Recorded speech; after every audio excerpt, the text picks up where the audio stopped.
આગામી 48 કલાક રાજ્યમાં હીટવેવની આગાહી કરવામાં આવી છે। તાપમાનમાં 3 થી 4 ડિગ્રીનો વધારો થઈ શકે છે।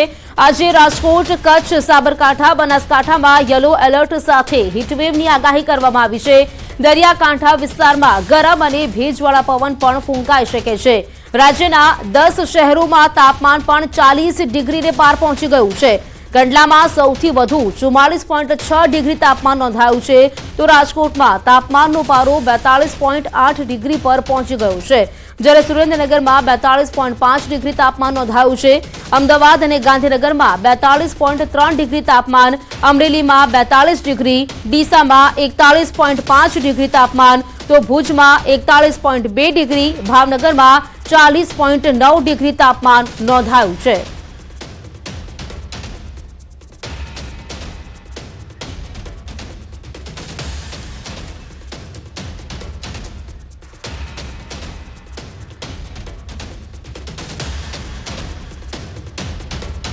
તો આગામી 48 કલાક હીટવેવ રહેશે તેવી આગાહી કરવામાં આવી છે। 48 કલાક સુધી અનેક જે શહેરો છે ત્યાં હીટવેવની આગાહી કરવામાં આવી છે। સાથે જ અનેક શહેરોમાં યલો એલર્ટ પણ જાહેર કરવામાં આવ્યું છે। યલો એલર્ટ સાથે 48 કલાક હીટવેવ રહેશે તેવી આગાહી કરવામાં આવી છે।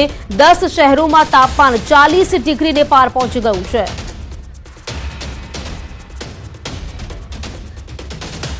તો ભારતીય હવામાન વિભાગે આ વર્ષના ચોમાસામાં વરસાદનું પહેલું અનુમાન જાહેર કર્યું છે।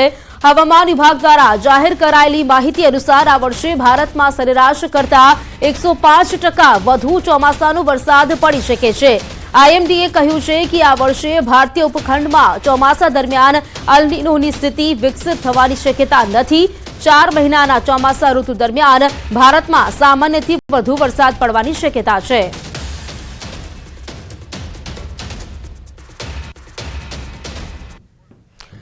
તો ચોમાસું જે પૂર્વાનુમાન કરવામાં આવ્યું છે, આવતું ચોમાસું કેવું રહેશે? દેશમાં ચોમાસું સામાન્યથી વધુ વરસાદવાળું રહેશે। ગુજરાતમાં ચોમાસામાં સામાન્યથી વધુ વરસાદ રહેશે।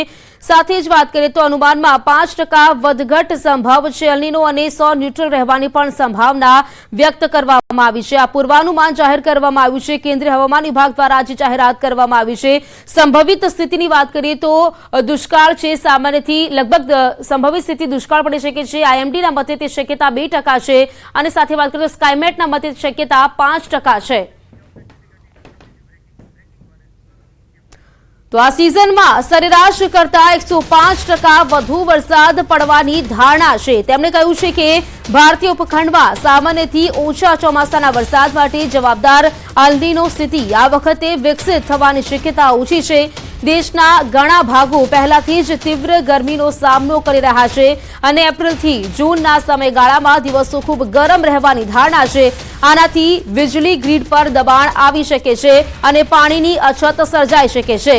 ભારતીય હવામાન વિભાગની આગાહી ખેડૂતો માટે ફાયદાકારક છે, કારણ કે સામાન્ય કરતા વધુ વરસાદ થવાની સંભાવના છે, જેનાથી ખેતીમાં મોટી મદદ મળશે।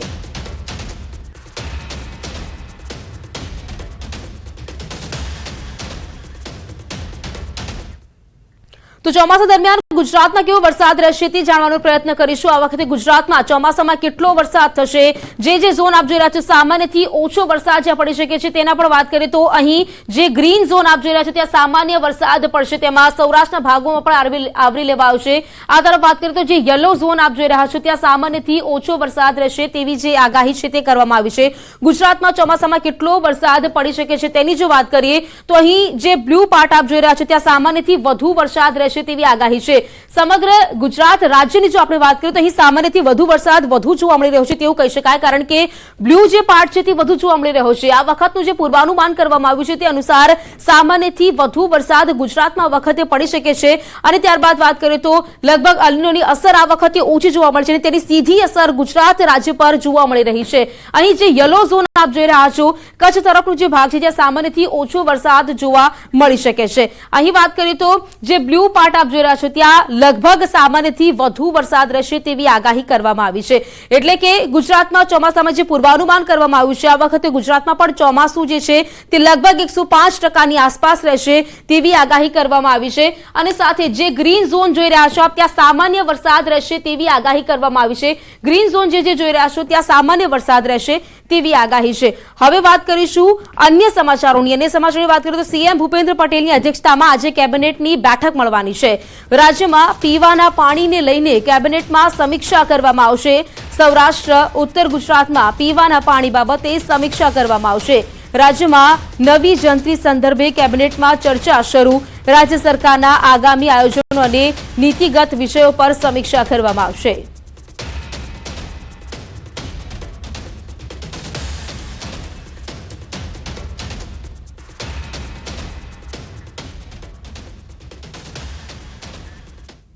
અને હવે વાત કરીશું રાહુલ ગાંધીના મિશન અંગે।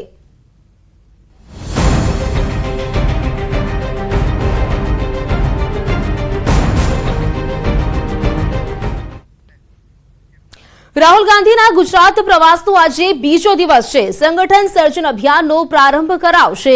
અરવલ્લીના મોડાસામાં સંગઠન સર્જન અભિયાન અરવલ્લી જિલ્લાના કાર્યકર્તાઓ સાથે તેઓ બેઠક કરવાના છે। સંગઠન સર્જન અભિયાન પાયલટ પ્રોજેક્ટ તરીકે ગુજરાતથી શરૂ થશે। ગુજરાત બાદ અન્ય રાજ્યમાં અમલ કરવામાં આવશે આ અભિયાનનો। 2027 ચૂંટણી પહેલા સંગઠન મજબૂત કરવા કોંગ્રેસની આ કવાયત છે। રાહુલ ગાંધીના ગુજરાત પ્રવાસનો આજે બીજો દિવસ છે ત્યારે અરવલ્લીના મોડાસામાં સંગઠન સર્જન અભિયાનની શરૂઆત જેની શરૂઆત છે તે ગુજરાતથી થઈ રહી છે। ગુજરાત બાદ અન્ય રાજ્યોમાં અભિયાનનો અમલ કરાવવામાં આવશે। 2027ની ચૂંટણી માટે સંગઠન મજબૂત કરવા માટેની આ પ્રક્રિયા છે તે હાથ ધરવામાં આવી છે। સાથે જ કાર્યકર્તાઓ સાથે આજે બેઠક પણ કરવાના છે। અને આજે જે અભિયાનની શરૂઆત થઈ રહી છે સૌપ્રથમ શરૂઆત ગુજરાત ખાતે થઈ રહી છે અને ત્યારબાદ અન્ય રાજ્યોમાં આ અભિયાન છે તેનું અમલ કરવામાં આવશે।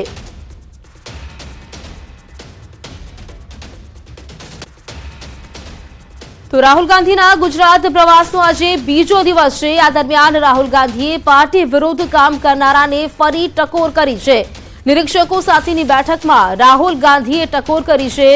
તેઓએ કહ્યું છે કે કોંગ્રેસ પ્રમુખ શોધવાના છે, સાથે ભાજપની બી ટીમ પણ શોધી લાવો। ભાજપની બી ટીમ તરીકે કામ કરનારાની યાદી તૈયાર કરો। ન્યૂઝ 18 ગુજરાતી પાસે આ એક્સક્લુઝિવ માહિતી છે।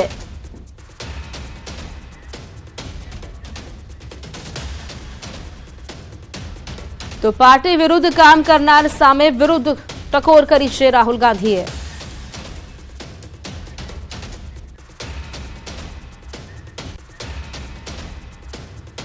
વાત કરીએ રાહુલ ગાંધીના ગુજરાત પ્રવાસનો આજે બીજો દિવસ છે ત્યારે સંગઠન સર્જન અભિયાનનો આજે તેઓ પ્રારંભ કરાવવાના છે। આજે અભિયાનનો પ્રારંભ થશે। અરવલ્લીના મોડાસામાં પ્રારંભ થશે। આ પ્રોજેક્ટની શરૂઆત ગુજરાતના અરવલ્લી જિલ્લાથી આજે થવા જઈ રહી છે। આજે રાહુલજી ખુદ જાતે આવીને કાર્યકરો સાથે સંવાદ કરશે। ઓલ ઇન્ડિયા કોંગ્રેસ કમિટીના સંગઠન મહાસચિવ કેસી વેણુગોપાલજી પણ હાજર રહેશે અને સંગઠન પ્રભારી મુકુલ વાસનિક, શક્તિસિંહજી ગોયલને બધાની ઉપસ્થિતિમાં કાર્યકરો સાથે સંવાદ થશે।